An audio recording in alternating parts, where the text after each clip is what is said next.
शिरपूर वरवाडे नगर परिषद निवडणूक 2025चा निकाल आज जाहीर झाला असून अत्यंत चुरशीची व प्रतिष्ठेची मानली गेलेली ही निवडणूक अखेर एकतर्फी ठरली आहे।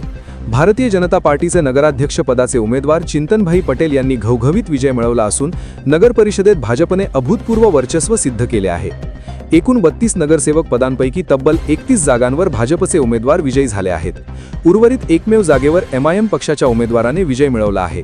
या निकालामुळे शिरपूर नगर परिषदेवर पुन्हा एकदा भाजपची सत्ता प्रस्थापित झाली असून मतदारांनी भाजपवर स्पष्ट विश्वास दाखवला आहे। आज सकाळी 10 वाजता मतमोजणीला सुरुवात झाली। प्रशासनाने मतमोजणीसाठी कडक व शिस्तबद्ध तयारी केली होती। शहरातील 75 मतदान केंद्रांवरील मतदानाची मोजणी एकावेळी 2 प्रभागांप्रमाणे करण्यात येत एकूण 8 फेऱ्यांत पूर्ण करण्यात आली। ईव्हीएमद्वारे मतमोजणीसाठी 11 टेबल तर टपाली मतदानासाठी 1 टेबल अशी एकूण 12 टेबलवर मतमोजणीची व्यवस्था करण्यात आली होती।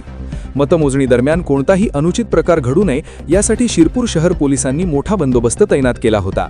संपूर्ण प्रक्रिया शांततेत पार पडली। विजय जाहीर होताच भाजप कार्यकर्त्यांनी व समर्थकांनी जल्लोष करत आनंद व्यक्त केला। या निकालातून शिरपूर शहरातील सत्ताधारी वर्चस्व पुन्हा एकदा भाजपचेच असल्याचे ठामपणे स्पष्ट झाले आहे। या विजयाबद्दल भाजपकडून मतदारांचे आभार व्यक्त करण्यात आले असून पहिल्यांदा सत्ताधाऱ्यांच्या विरोधात संघर्ष उभा करणारे हेमंत पाटील यांनी देखील मतदारांचे आभार व्यक्त केले। अत्यंत कमी कालावधीत उभा केलेला हा संघर्ष, मतदार आणि कार्यकर्त्यांनी दिलेली साथ, नियोजनासाठी मिळालेला कमी वेळ, कार्यकर्त्यांची कमी, मतदारांचा विश्वास संपादन करण्यासाठीची ही पहिली पायरी असे मानून निकाल मान्य करत त्यांनी सर्वांचेच आभार व्यक्त केले।